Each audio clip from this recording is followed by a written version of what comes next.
د مزار شریف ښار په یوه څنډه کې د استقلال کمپ د جګړو له امله دغه بېځایه شوي لسګونه کورنۍ د دې خیمو لاندې په ګرمه هوا کې ژوند کوي. د تودوخې درجه د سانتیګراد تر 440 پورې رسیږي. نږدې ټول د بلخ د وروستیو جګړو له امله بېځایه شوي او هره کورنۍ له جګړې د تیښتې دردونکې کیسه لري. طالبانو لومړی ښوونځی وسوځاوه او بیا یې پر حکومت برید وکړ. موږ کډوال سوو، له ډېرې لیرې لارې څخه راغلو. یوه سړي موږ ته لاره وښوده. موږ ټول دلته له خپلو پلرونو او میندو سره راغلي یو. هغه کورنۍ چې دلته د ژوند سختې شپې ورځې تیروي شمېر یې شاوخوا 50 کورنیو ته رسیږي، خو د دوی شمېر هره ورځ مخ په ډېرېدو دی.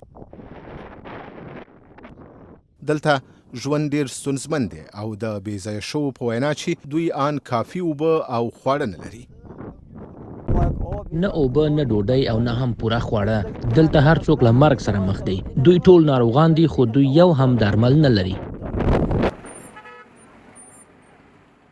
چارواکي وایي چې د تاوتریخوالي زیاتوالی دوی د یو بشري ناورین د رامنځته کېدو په اړه اندېښمن کړي. دوامداره تاوتریخوالی او ناامني د بېځایه شویو شمېر زیات کړی او زموږ د مرستې پروسې ننګوي. موږ اندېښنه لرو چې که وضعیت همداسې دوام ومومي او بېځایه شویو ته زموږ د مرستو د رسیدو پروسه ننګول کیږي، نو دا به د افغانستان دننه یو لوی بشري ناورین رامنځته کړي. دلته په نیویارک کې هم ملګرو ملتونو په افغانستان کې د احتمالي بشري ناورین خبرداری ورکړی.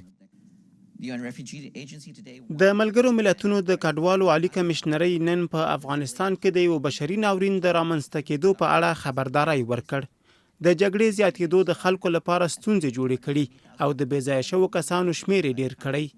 د UNHCR په وینا شاوخوا 200,000 افغانان د 2021 کال جنوري میاشتې راهیسې افغانستان کې دننه بېځایه شوي دي، چې دا په افغانستان کې د داخلي بېځایه شوو کسانو شمېر 3.5 میلیونو ته رسوي.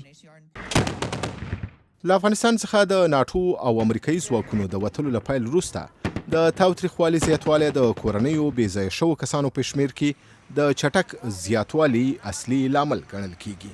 طالبان ادعا کوي چې تر 100 ډېرې ولسوالیو یې په وروستیو کې نیولې. افغان حکومت وایي چې له یو شمېر ولسوالیو یې تکتیکي شاتګ کړی چې ځینې یې بیرته د امنیتي ځواکونو لاسته لوېدلي او د نورو ولسوالیو د بیرته نیولو لپاره هم هڅې کوي. خو هغه بېځایه شوي چې دلته د استقلال په کمپ کې اوسېږي لا هم نه پوهېږي چې د دوی ولسوالۍ به کله خوندي کېږي چې دوی بیرته خپلو کورونو ته ستانه شي.